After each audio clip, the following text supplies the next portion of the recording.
Hello, it's great to see you. Welcome to BibleLink. Our hope is to link the Bible to your life, to your real life. BibleLink works like this. We read one chapter a day, Monday through Friday, with Saturday and Sunday being catch-up days. It's easy to jump in at any point, and guess what? It's even easier to jump back in if you happen to get behind. Today in chapter 15, we see Jesus. He talks about being the vine and the branches, and he tells us that the whole world will dislike his disciples. Jesus starts us off by saying, "As the Father loved me, I also have loved you." The Father loved the Son with a love that had no beginning, a love that had no end, a love that was up close, a love that was personal, a love that was without measure, and a love that is unchanging. And then Jesus tells us this little phrase that we are to abide in his love. How can we as humans even begin to describe the love of Jesus? We know Jesus is filled with power and wisdom and truth and holiness and devotion and submission and sacrifice and dozens of other qualities. And yet out of all these qualities, Jesus simply tells us to abide in his love.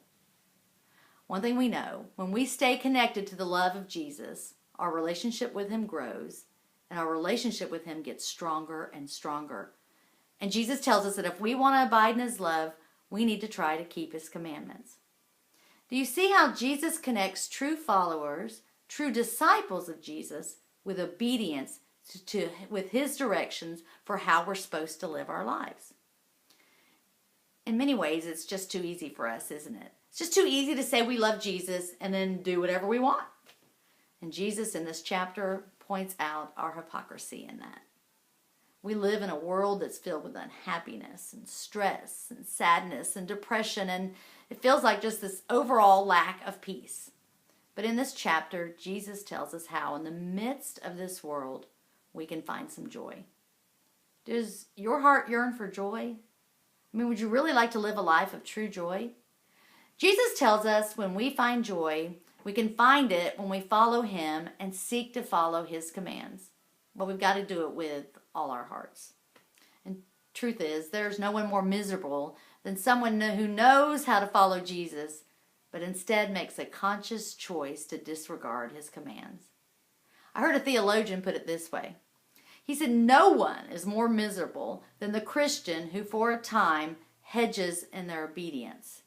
This person doesn't love sin enough to enjoy its pleasures and doesn't love Jesus enough to relish his holiness. Wow, that's a pretty challenging statement, isn't it?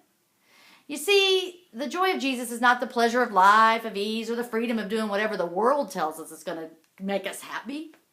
It's the exhilaration of trying our best to follow Jesus and consciously walking in his love. You see, we can have that joy. We can live a life of joy. I know it's hard to believe, but we really can.